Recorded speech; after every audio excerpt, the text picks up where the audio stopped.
Olá pessoal, tudo bem? Hoje nós vamos falar do realismo, do seu contexto histórico, das suas principais obras e autores. Então o realismo ele surgiu como uma reação ao subjetivismo. O subjetivismo é a ideia de que não há outra realidade além da realidade do sujeito.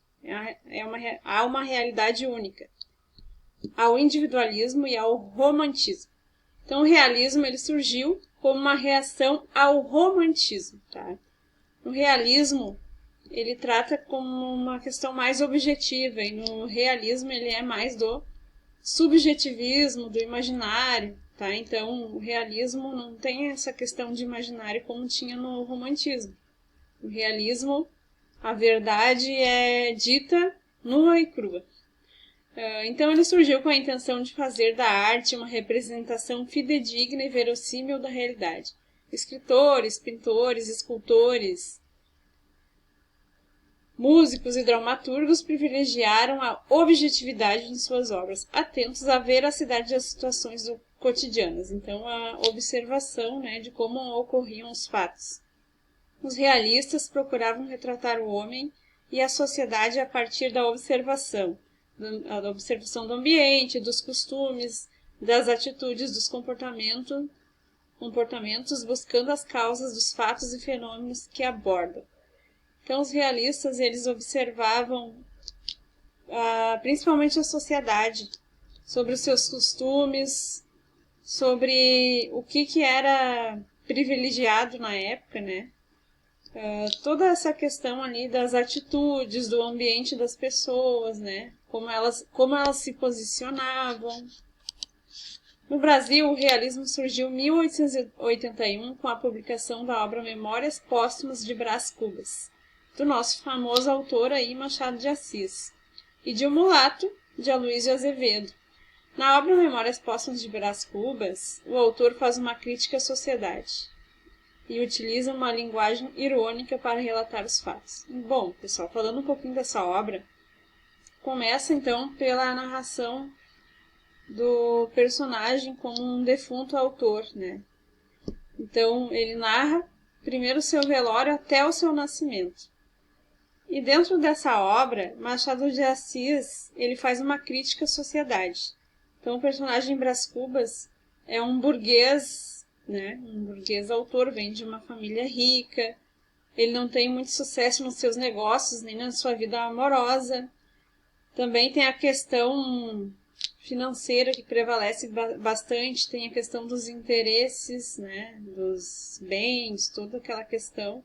Então, o Machado de Assis faz uma denúncia, começa a observar os fatos por meio do personagem Brás Cubas, tá? É uma obra bem interessante. Os ideais do realismo, levados às últimas consequências, deram origem ao naturalismo. Então, esse movimento naturalismo, ele surgiu dentro do realismo, que ele considera o ser humano como um produto biológico profundamente marcado pelo meio ambiente, pela educação, pelas pressões sociais e pela hereditariedade. Todos esses fatos determinam a sua condição e o seu comportamento. Então, o seu comportamento é baseado em cima desses fatos. Tá? O Mulato foi a sua primeira obra naturalista, do autor Aloysio Azevedo. Dentro dessa obra, o autor denuncia aí o racismo, a escravidão, fazendo uma crítica à sociedade. O realismo na poesia ele chamou-se parnasianismo. Os poetas parnasianistas adotam a teoria da arte pela arte e deixam transparecer em suas obras uma espécie de impassividade e indiferença moral. Dentre esses autores temos Olavo Bilac, Raimundo Corrêa e Alberto de Oliveira. Os principais autores do realismo e obras. Então ali aparece Machado de Assis como um dos nossos principais autores.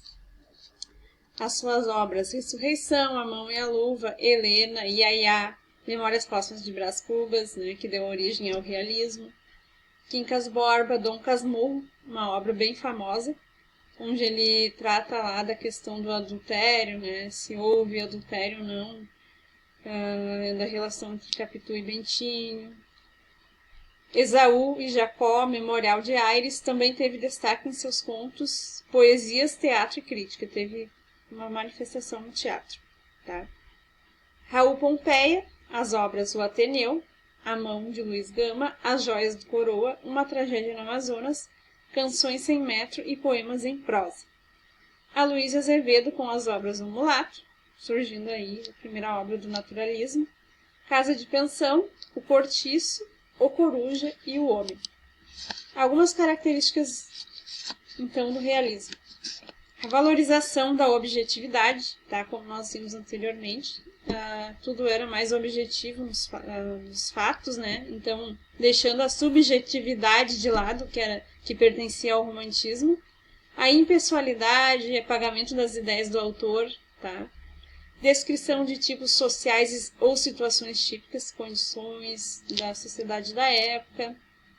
Fim das idealizações, retratos de adultério, né? Nós vemos bastante nas obras do Machado de Assis, né? Dom Casmurro, onde envolve também a sexualidade em alguns contos, miséria e fracasso social, prevalência das formas do romance e do conto, frequentes críticas às hipocrisias da moralidade da nova classe dominante, que era a burguesia, aceitação da realidade tal como ela é, e em oposição aos anseios de liberdade dos românticos. Então, a verdade era dita daquela forma, sem muitos rodeios. Já no romantismo era um pouco mais mascarado, digamos assim, né? Então, o realismo ele vem com essa forma de objetividade para mudar, certo? O esteticismo, que é a linguagem culta e estilizada, escrita com proporção e elegância. A tentativa de explicar o real, recorrendo muitas vezes à ciência ou ao determinismo, a abordagem psicológica dos personagens como composição da realidade que vem. Então, a psicologia era muito tratada, né, dentro dos romances aí tanto do Machado de Assis como do Raul Pompeia. Então, a abordagem psicológica dos seus personagens nas suas obras. Nós também temos o surgimento da eletricidade aí, vem o surgimento do carro, o surgimento das máquinas dentro desse período do realismo. Bom, pessoal, espero que eu possa ter ajudado vocês a compreender um pouquinho o que é o realismo. Um beijo a todos!